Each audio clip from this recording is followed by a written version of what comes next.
Class முடிஞ்சு வீட்டுக்கு போறேன். வீட்டுக்கு போயிட்டு என்ன பண்ணலாம் என்னடா பண்றதுன்னு யோசிச்சுட்டு இருக்கப்பதான் வீட்டுக்கு போனோன்னு எங்க அப்பாயிட்ட எள்ளி பறிக்க சொல்லி குடிச்சிடலாம்னு தோணுச்சு. அப்படியே பிஜிஎம் போட்டு வண்டி எடுத்துட்டு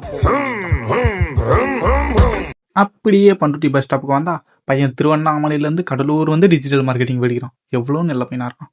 இவனை அப்படியே பஸ் மேலே ஏற்றி விட்டுட்டு அப்படியே மேலேருந்து ஒரு டாட்டா காமிச்சோம். டாட்டா காமிச்சு பையனை சென்ட் ஆஃப் பண்ணி விட்டுருவோம். அவனை சென்ட் ஆஃப் பண்ணிட்டு நம்ம அப்படியே வண்டி எடுத்துட்டு கிளம்புனா அடாமக விடாம பெய்ய ஆரம்பிச்சிருச்சு.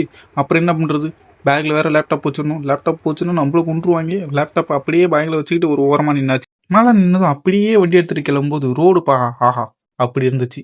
அப்படியே ஒரு பிஜிஎம் போடுவோம்.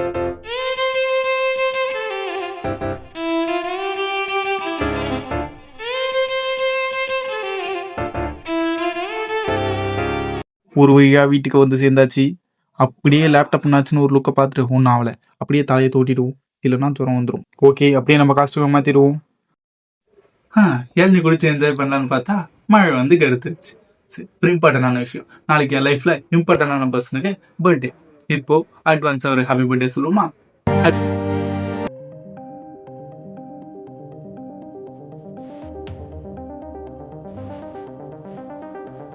அப்புறம் மறக்காம நம்ம ஒரு பேஜன்ல சப்ஸ்கிரைப் பண்ணிக்கோங்க. அவ்வளவுதான்.